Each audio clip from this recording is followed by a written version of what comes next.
Good afternoon, everybody. I am Dr. Iqbal Basha giving you elective paper time series. The definition of time series is the chronological arrangement of statistical data with respect to time and level of phenomena or a variable, a group of variable is called time series. By definition, time is denoted by t and the level of phenomena is denoted by ut. The mathematical relation between t and ut is called time series. It is given by expression y is equal to ut. Here t is maybe time as years, months, quarters, weekly, daily, like that. The level of phenomena is ut. It may be like production, bank deposit, sales, income, and export and imports, etc. Now I will discuss very important question, the component of time series. There are 4 types of components of time series. Number 1, secular trend, seasonal fluctuations. Number 3, cyclic fluctuations. Number 4, random or irregular fluctuations. Secular trend means that general tendency either to increase or decrease or remains constant in the changes of time series data. It is also called long-term fluctuation or linear trend. When go to the seasonal fluctuation, the seasonal fluctuation means that changes in time series data that happens within 1 year period of a time, like quarterly wise, monthly wise, weekly wise, daily wise. Come to the cyclic fluctuations, it means that the changes in time series data happens more than 1 year period of a time.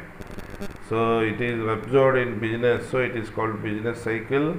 The cycle means period with 5 years or 7 years. It is relating to business field. So the business may be progressive, successive, recession, like that. Come to the 4th component, that is random or irregular fluctuations. Random or irregular means that there are some changes in time series data which are happening randomly due to the earthquake, floods, war, strikes, etc. In addition to trend, seasonal and cyclic fluctuations. Coming to the point about time series models. The time series models depends on the components of time series. In the components of time series, trend is denoted by tau t. Seasonal indices is denoted by st. Cyclic is denoted by ct. Random or irregular fluctuations are rt. Then there are 2 types of models again. One is additive model, number 2 is multiplicative model. First come to the additive model. Let t comma ut, we take it as time series data. The additive model is just adding all values tau t, st, ct, rt. And multiplicative model is nothing but multiplying all the multiplicating all the values, like ut is equal to tau t into st into ct into rt. These models are very useful in measuring trend and seasonal indices. Now coming to the measurement of trend. The measurement of trend can be found in 2 methods. One is curve fitting method, number 2 is the method of moving averages. Now we discuss about curve fitting method. In this method we can find trend values by fitting straight line and parabola. Go to the fitting of straight line trend. The equation of straight line trend ut is equal to a plus bt. Here a and b are unknown constants, and these constants are estimated by using the principle of least squares, and the normal equations are given, that is summation ut is equal to na plus b into summation t, and the second equation is summation t into ut is equal to a into summation t plus b into summation t square. By solving the normal equation, we can get the constants a and b. So these constants, when we fit, we will get it fitted straight line trend ut is equal to a cap plus b cap into t. By substituting all the values of t in the above equation, we get trend values. Coming to the parabolic trend. The equation of parabolic trend is ut is equal to a plus bt plus ct square.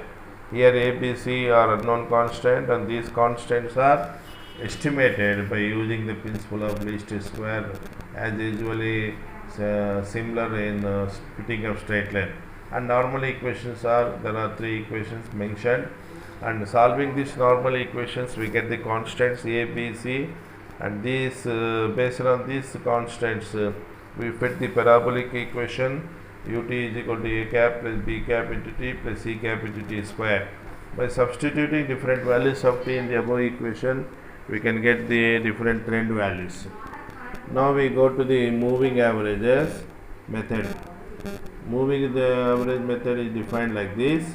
If we divide the time series data into uniform groups, then each group is called moving group, and moving group is also called moving totals. The average of the moving totals is called moving averages or trend. To find the trend values, we use the method of moving averages, and we first calculate periodicity. The periodicity is denoted by k. The periodicity can be even or odd. Suppose if k is odd, then odd numbers are added at a time, and then we get moving totals. Then moving average is nothing but moving totals by k, and you may take k may be odd values like 3, 5, 7, 9. The periodicity k may be even or odd. Again, if k is even, then even numbers are added at a time, and then we get moving totals, and moving totals are converted into central totals. These therefore central totals means adding 2 at a time. Moving averages is equal to central totals divided by 2k, and k value 4, 6, 8, 10, 12. Now we go to very important concept, the measurement of seasonal indices. And the measurement of seasonal indices found in 4 methods: ratio to moving averages, ratio to trend method, linked relatives method, simple averages method. Now we discuss one by one about this seasonal indices. Ratio to moving averages. In the first step, we find trend values by the method of moving averages, and these trend values are denoted by tau t. In the second step, we go to find out the ratio to trend percentages. It is called RTP is equal to UT by tau t into 100. And in step 3, we find average of the ratio to trend percentage, and these percentages, these averages are called preliminary seasonal indices. In step 4, let us calculate the G, the total of preliminary seasonal indices. And step 5, a constant k is calculated as k is equal to 400 by G or 1200 by G in the case of quarterly data and monthly data. If k is multiplied to preliminary seasonal indices, then we get finally the seasonal indices. Similar fashion we go for ratio to trend method. Ratio to trend method, that is in step 1, as usually find out trend values by